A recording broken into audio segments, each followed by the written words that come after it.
Let's bring in Ross Tucker, our good buddy, the Ross Tucker Football Podcast. He works for CBS in Westwood One, the former offensive lineman. Boy, could you imagine having the task of trying to stop Aaron Donald there in the final 5, 7, 10 minutes of that game there, Ross? Oh, yeah, I can imagine.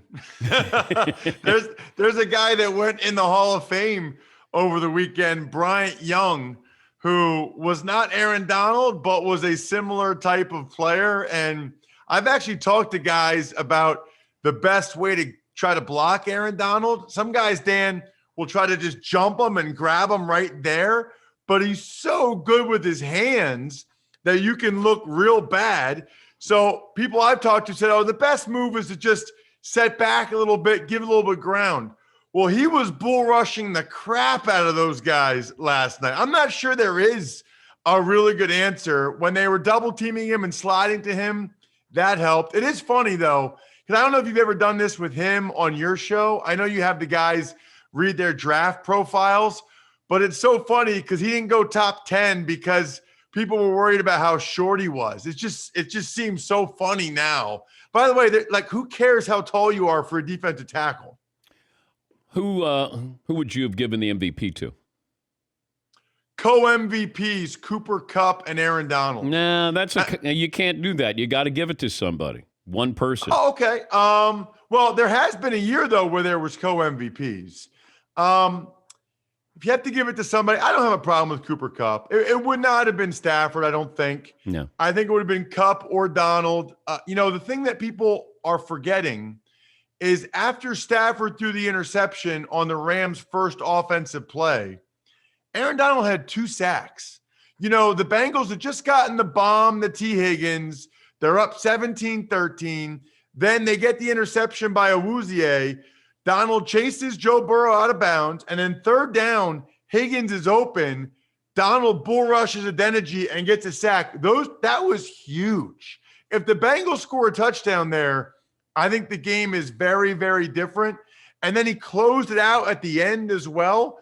I think you can make a strong argument for Aaron Donald, but I'm fine with Cooper Kupp too. He took over that last drive, even when it seemed like he was the only legit weapon the Rams could really go to. How could the Bengals have won this? Well, several different ways. First of all, it's kind of crazy to me, Dan, that they ran the ball so much better than the Rams did and lost. If you would have told me the Bengals would run it that much better than the Rams and lose the game, I would have been surprised. I have to be honest with you, I was a little disappointed in Joe Burrow in the second half of the game. And I know the way it is, right? You have a young quarterback. He's very good. There's going to be 5,000 Bengals fans. They're going to jump all over me because they don't like if you say anything bad at all. Dan, he just takes sacks that you cannot take. He puts his team in a situation where they have very little chance to get a first down on that series of downs. He missed a critical throw to Jamar Chase when Chase was wide open on a third down. That would have been a first down, would have kept the drive alive.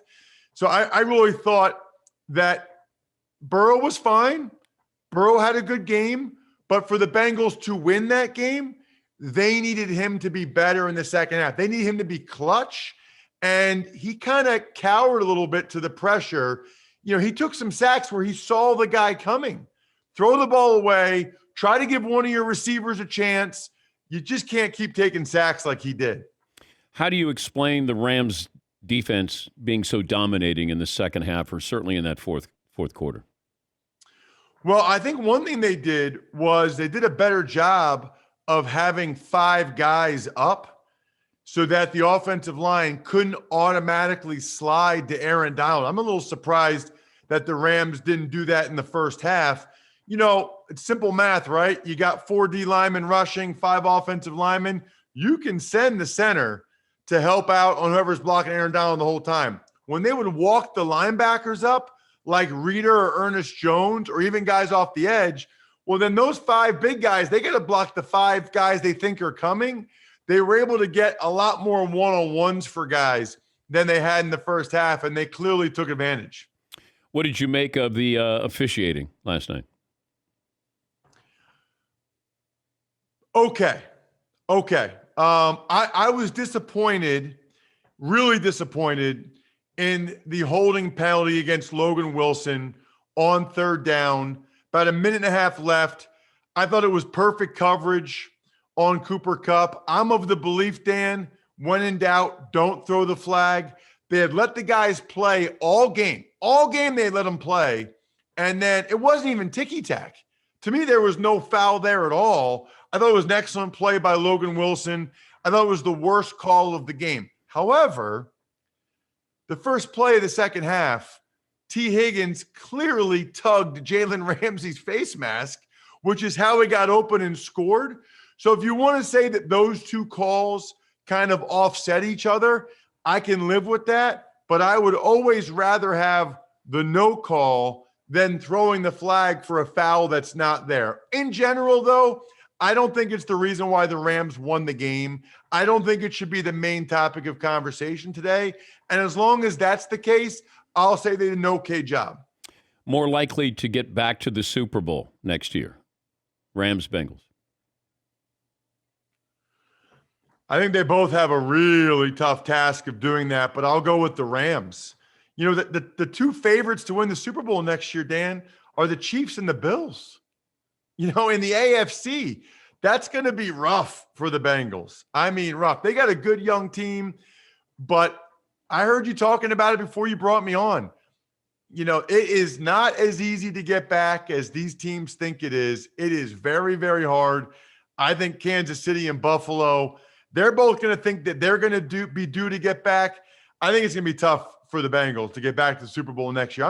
They might be able to get back there again. Next year would be tough.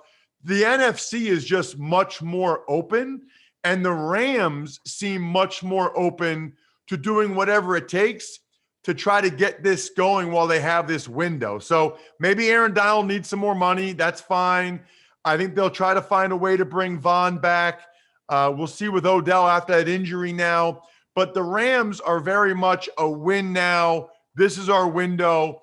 And I think it's not just because of the players on their team. I think it's the dynamic of them being in Los Angeles, trying to capture the hearts and minds of the fans out there while they have this new stadium. There's multiple reasons why I think the Rams are in win now mode. And I think they'll be very good again next year. What do you do if you're the Bengals in the offseason? Well, it's going to be heavy offensive line. I think we know that. I think they're good at skill. They're in a good spot, Dan, where they can't even pay Burrow yet. They can't even pay Jamar Chase yet. A lot of times these guys, you'd be like, oh, man, are the Bengals going to sign this guy or is he going to go somewhere else? They got no place else to go. So they're in a really good spot. I think they'll probably add one veteran free agent on the offensive line. They'll probably draft an offensive lineman as well. Probably still go in the secondary. I'm not sure they love Eli Apple but this is a pretty good team. They're not far away. They're going to be in the mix. I just don't think they'll end up being the Chiefs and the Bills again, but they're going to get the offensive line better. They're going to be in the mix. Let me go back to you talking about Aaron Donald maybe getting a new contract or wanting more money. Do you think that's the ploy of him saying to Rodney Harrison that, you know, I may walk away if I win a Super Bowl? I don't think that's why he's saying it. I think it's something he's legitimately considered. And I got to tell you, this does not bother me, right? You know, he's a smart guy. He's done everything he could really do as a player. Most people think he's one of the best defensive players ever. He's already made a ton of money. You know, Dan, with CTE and with everyone knowing the long-term ramifications of playing, especially defensive tackle, the amount of double teams he takes, the amount of shots he takes, if he says, you know what, I had an awesome 8 years. I'm going to go live the rest of my life, be able to be with my family healthy. My shoulders and knees are okay. My brain, I think, I don't need to do this anymore. I think that would be wonderful. I'd be happy for him. But it seems like when these guys are away from it for a couple months, and then they start to think, okay, what would I do next? And it's not going to be the $14.5 million the Rams are supposed to pay him. And like I said, if that's what it takes, the Rams, I think, will sweeten the pot a little bit. Be like, Aaron, how's $20 million sound? I think that's hard to turn down. You know, you realize I want to live 60 more years, over $20 million. I think he'll end up playing. I'd be surprised if he retires, but I wouldn't be surprised if he gets a little contract sweetener to do so. Great to talk to you, buddy. Thanks, and we hope to continue to talk to you in the offseason. My pleasure, Dan. Thank you so much for having me on so much this year. It's been fun. That's Ross Tucker, host of the Ross Tucker Football Podcast and also Even Money Podcast. You can find him on social media at Ross Tucker NFL.